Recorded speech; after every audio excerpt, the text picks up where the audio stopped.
नमस्कार विद्यार्थी मित्रांनो, आज आपण नद्या, सरोवरे आणि महासागर यावर आधारित 20 प्रश्न पाहणार आहोत. त्यामुळे व्हिडिओ शेवटपर्यंत बघा. तर चला आपला पहिला प्रश्न पाहूया. प्रश्न क्रमांक 1 आहे, भंडारदरा हे धरण कोणत्या नदीवर आहे? तर भंडारदरा धरण हे प्रवरा नदीवर आहे. ऑप्शन 2 आपलं बरोबर आहे. तर या ठिकाणी थोडक्यात स्पष्टीकरण बघा. भंडारदरा धरण अहमदनगर जिल्ह्यातील प्रवरा नदीवर बांधले आहे. याला आपण विल्सन डॅम असं देखील म्हणतो. आपला पुढचा प्रश्न आहे प्रश्न क्रमांक 2. भारताच्या पश्चिम किनाऱ्यावर खालीलपैकी कोणते बंदर नाही? तर भारताच्या पश्चिम किनाऱ्यावर हल्दिया हे बंदर नाही आहे. ऑप्शन 2 आपलं बरोबर आहे. तर या ठिकाणी स्पष्टीकरण बघा. हल्दिया हे पश्चिम बंगालमधील बंदर पूर्व किनाऱ्यावर हुगळी नदीकाठी आहे. त्याच्यानंतर कोची, मंगळुरू आणि मार्मागोवा ही पश्चिम किनाऱ्यावरील बंदरे आहेत. हे तुम्हाला लक्षात ठेवायचं आहे.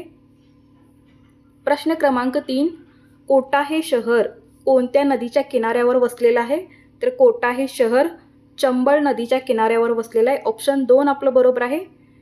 तर या ठिकाणी स्पष्टीकरण बघा. कोटा हे राजस्थानमधील एक प्रमुख औद्योगिक आणि शैक्षणिक शहर असून ते चंबळ नदीच्या काठावर वसलेलं आहे. पुढचा प्रश्न आहे प्रश्न क्रमांक 4, खालीलपैकी हजार सरोवराचा देश कोणता? तर तो आहे फिनलँड. ऑप्शन 2 आपलं बरोबर आहे. फिनलँड हा युरोपीय देशामध्ये सुमारे 1,88,000हून अधिक सरोवरे आहेत. त्यामुळे त्याला आपण हजार सरोवरांचा देश असं देखील म्हणतो. ऑप्शन 2 आपलं बरोबर आहे. पुढचा प्रश्न आहे प्रश्न क्रमांक 5, कोणती नदी बंगालच्या उपसागराला जाऊन मिळत नाही? तर उत्तर आहे ऑप्शन 2 नर्मदा. ऑप्शन 2 आपलं बरोबर आहे.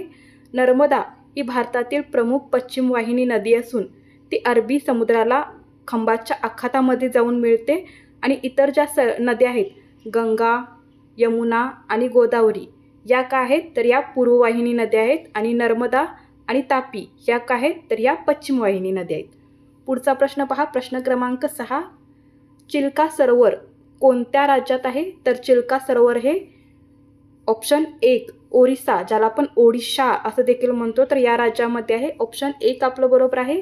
चिल्का सरोवर हे भारतातील सर्वात मोठे खाऱ्या पाण्याचे सरोवर असून ते ओडिशा राज्याच्या पूर्व किनाऱ्यावर आहे. पुढचा प्रश्न आहे प्रश्न क्रमांक 7, गंगापूर प्रकल्प कोणत्या नदीवर आहे? तर हा प्रकल्प गोदावरी नदीवर आहे. ऑप्शन 4 आपलं बरोबर आहे. गंगापूर धरण हे महाराष्ट्रातील नाशिक शहराजवळ गोदावरी नदीवर बांधलेलं मातीचं धरण आहे. हे तुम्हाला लक्षात ठेवायचं आहे. ऑप्शन 4 आपलं बरोबर आहे. पुढचा प्रश्न आहे प्रश्न क्रमांक 8, खालीलपैकी गटात न बसणारा पर्याय निवडायचा आहे. तर उत्तर काय असणार आहे? ऑप्शन 2 तापी. ऑप्शन 2 आपलं बरोबर आहे. तापी ही काय आहे? तर पश्चिम वाहिनी नदी आहे जी अरबी समुद्राला जाऊन मिळते. तर गोदावरी, भीमा आणि कृष्णा या पूर्ववाहिनी नद्या आहेत. पुढचा प्रश्न आहे प्रश्न क्रमांक 9, खालीलपैकी कोणती समुद्री प्रजाती नाही? तर उत्तर आहे ऑप्शन 3 मेलेनोक्लॅमाईस कलामी. हे काय आहे?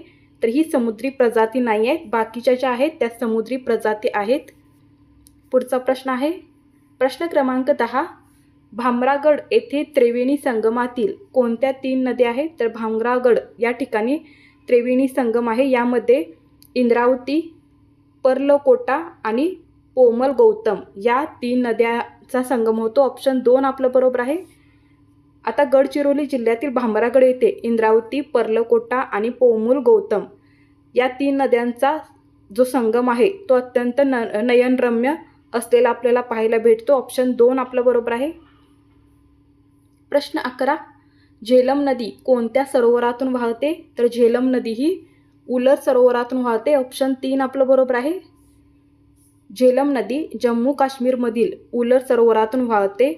उलर हे भारतातील सर्वात मोठे गोड्या पाण्याचे सरोवर आहे. हे देखील तुम्हाला लक्षात ठेवायचं आहे. प्रश्न क्रमांक 12, खालीलपैकी कोणत्या नदीचा उगमस्थान भारत या देशामध्ये नाही? उत्तर आहे ऑप्शन 3 ब्रह्मपुत्रा.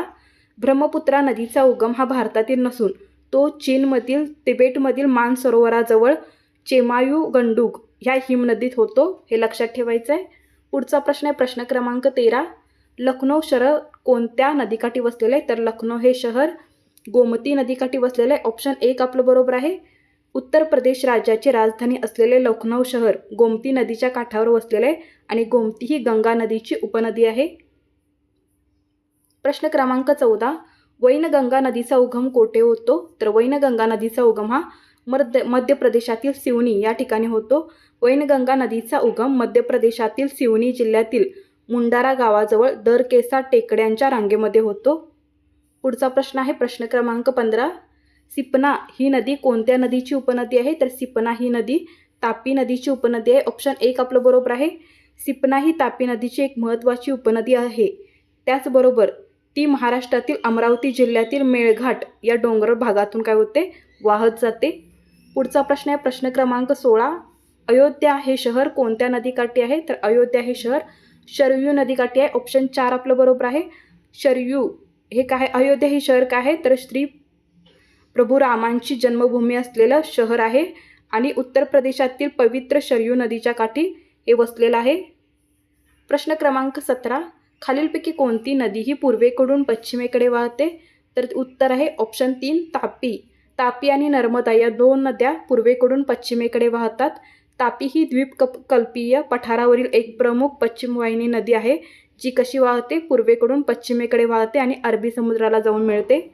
पुढचा प्रश्न आहे प्रश्न क्रमांक 18. कोणत्याही देशाच्या किनारपट्टीलगतच्या किती नॉटिकल मैल सागरी प्रदेशावर त्या देशाचे स्वामित्व असते म्हणजेच अधिकार असतो? उत्तर आहे ऑप्शन 4 12 नॉटिकल. आता हे संयुक्त राष्ट्रांच्या सागरी कायद्यानुसार कोणत्याही देशाचा प्रादेशिक समुद्र किनारपट्टीपासून 12 नॉटिकलपर्यंत काय असतं? त्यांचा अधिकार असतो. हे लक्षात ठेवायचं आहे. पुढचा प्रश्न आहे प्रश्न क्रमांक 19. सागरी लाटांचे खनन कार्यामुळे खालीलपैकी कोणते भूरूप निर्माण होते? उत्तर आहे तरंग घर्षित मंच. ऑप्शन 3 बरोबर आहे. सागरी लाटांच्या सततच्या आघाताने किनाऱ्यावरील खडकांची झीज होऊन तरंग घर्षित मंच तयार होतो. त्याच्यानंतर पुळण आणि खाजण हे संचयनामुळे होत असतात. आणि आपला शेवटचा प्रश्न आहे प्रश्न 20. सर्वसाधारणपणे महासागरी जलाची क्षारता किती असते? उत्तर आहे 35%. ऑप्शन 3 बरोबर आहे. महासागरीय जलाची सरासरी क्षारता ही 35/1000 असते. यामध्ये सोडियम क्लोराईडचे जे प्रमाण आहे म्हणजे मिठाचे प्रमाण हे सर्वाधिक असते. हे देखील लक्षात ठेवायचं आहे. तर धन्यवाद विद्यार्थी मित्रांनो. अशा प्रकारे आज आपण 20 प्रश्न पाहिलेले आहेत.